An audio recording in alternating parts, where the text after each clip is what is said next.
I remember it clearly, the autumn sun leaning lazily across the sky, giving just enough warmth to take the edge off the September chill. I had recently started as a journalist for a local paper in a small town nestled at the edge of the Navajo Reservation in Arizona. The untouched vastness of the southwest landscape was a refreshing sight for city-reared eyes. Little did I know that the beauty concealed stories that were too terrifying to be uttered aloud.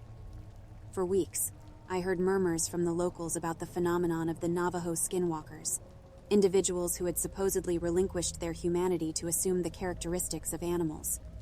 Some even claimed they were witches who could take the form of wolves or owls. But I was a man of logic, accustomed to dismissing these kinds of tales as mere superstitions. Until I was assigned to cover a story on the peculiar rise in livestock mutilations in the surrounding ranches. A story that would soon unhinge my understanding of reality. My interviews with the ranchers were laced with an unsaid fear, a palpable heaviness that seemed to saturate the very air. It was not the financial loss that seemed to terrify them, but something far deeper and darker. It was during one of these interviews that I met Tom, a rugged man in his early 60s, who reluctantly shared his story with me. Tom led me to his backyard, where the remnants of what once was a lively sheep were strewn grotesquely across the dirt. The disturbing scene was almost surgical, with precision cuts that no wild animal could manage. Yet, there were no signs of human intervention, no footprints, no tools left behind, nothing. Tom confided that he had seen something the previous night, a figure darting at the peripheries of his property, barely visible but undeniably present. He couldn't describe it well, just a fleeting shape that seemed to meld seamlessly with the night. The fear in his eyes was not something I could dismiss. It seemed too raw, too real. Curiosity and the drive for a good story propelled me into an investigation that I would regret delving into. Nights turned into days as I camped near the ranches with my camera and notebook, attempting to capture whatever was causing the disturbing occurrences. It was on the fourth night that I had my first encounter. I remember the stillness of the night, the way the moon cast long shadows across the undulating landscape. The crackle of the fire seemed unnaturally loud in the quietude that seemed to have enveloped the area. The sudden rustle of brushes in the distance snapped me back to alertness. Grabbing my camera, I ventured toward the source of the noise, each step increasing the drumming of fear in my veins. There, in the clearing, I saw it. A figure, disturbingly humanoid but with proportions that seemed slightly off, its limbs elongated and movements too fluid to be human.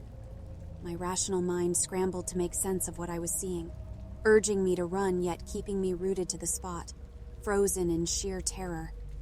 The creature seemed to notice me then, its head turning in a manner that seemed almost mechanical. Its eyes met mine, human yet devoid of any humanity, an abyss that seemed to swallow all light and hope.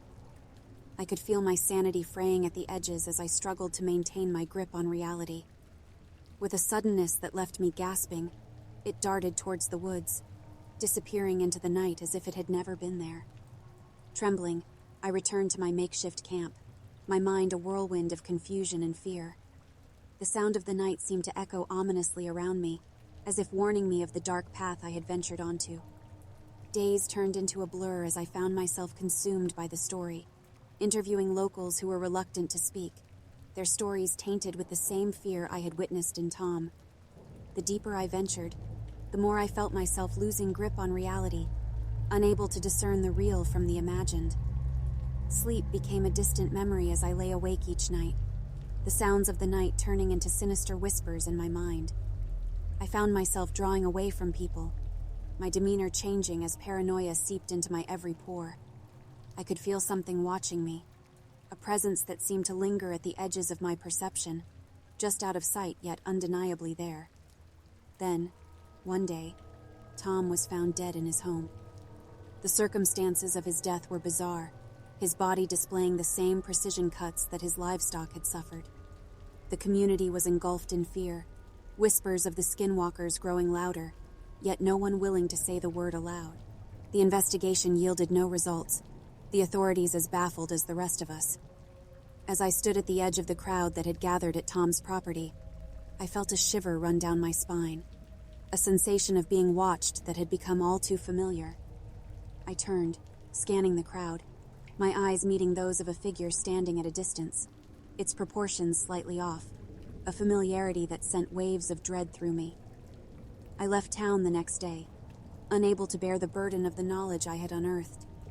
The fear had become a living entity, gnawing at the edges of my mind, a constant companion in the darkness.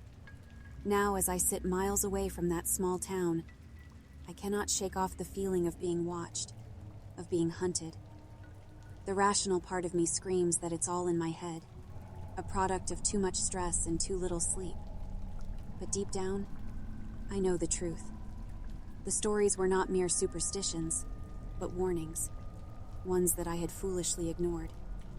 I fear that I have become a part of the untold story of the Navajo Skinwalkers, a prey in a game that has no end.